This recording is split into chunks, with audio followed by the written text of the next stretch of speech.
সুবহানাল্লাহ পড়ে। যেখানেই বিশ্বনবীর মন খারাপ সেখানে বিশ্বনবীর মন ভালো করে দেয় কে? এরপরে বিশ্বনবীর কলিজার টুকরা খাদিজাতুল কুবরা তাহেরা ইন্তেকাল করলেন। বিশ্বনবীর মনটা, হৃদয়টা আবার ভেঙে খান খান হয়ে যায়। খাদিজাতুল কুবরা তাহেরা ছিল বিশ্বনবীর প্রথম স্ত্রী। নিজের যত সম্পদ ছিল সব বিশ্বনবীর পায়ের সামনে ঢেলে দিয়েছে, সব ঢেলে দিয়েছে বিশ্বনবীর জন্য।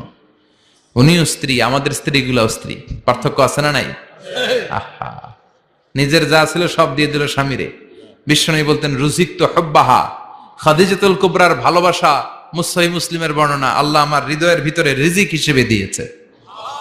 দোয়া করলে আল্লাহর কাছে বলছেন, আল্লাহ কিয়ামতের কঠিন দিন, যেদিন বন্ধু বন্ধুরে চিনবে না, ভাই ভাইরে চিনবে না, পীর সাহেব মুরিদরে চিনবে না, মুরিদ পীর সাহেবরে চিনবে না, দলের নেতা কর্মীরে চিনবে না, কর্মী দলের নেতারে চিনবে না, ওই কঠিন বিপদের দিনে আমি আমার খাদিজারে যেন ভুলে না যাই। একটা মহিলাকে রব্বুল আলামিন আরশের উপর থেকে সালাম জানিয়েছেন, মহিলাটার নাম হলো খাদিজা। ইসলামের সর্বপ্রথম কালিমা পড়ে যে নারীটা মুসলমান হয়েছেন তিনি হচ্ছেন খাদিজাতুল কুবরা তাহেরা। এই খাদিজাতুল কুবরা তাহেরা ইন্তেকাল করলেন। বিশ্বনবীর হৃদয়টা ভেঙে খান খান হয়ে যায়, হৃদয়টা ভেঙে যায়।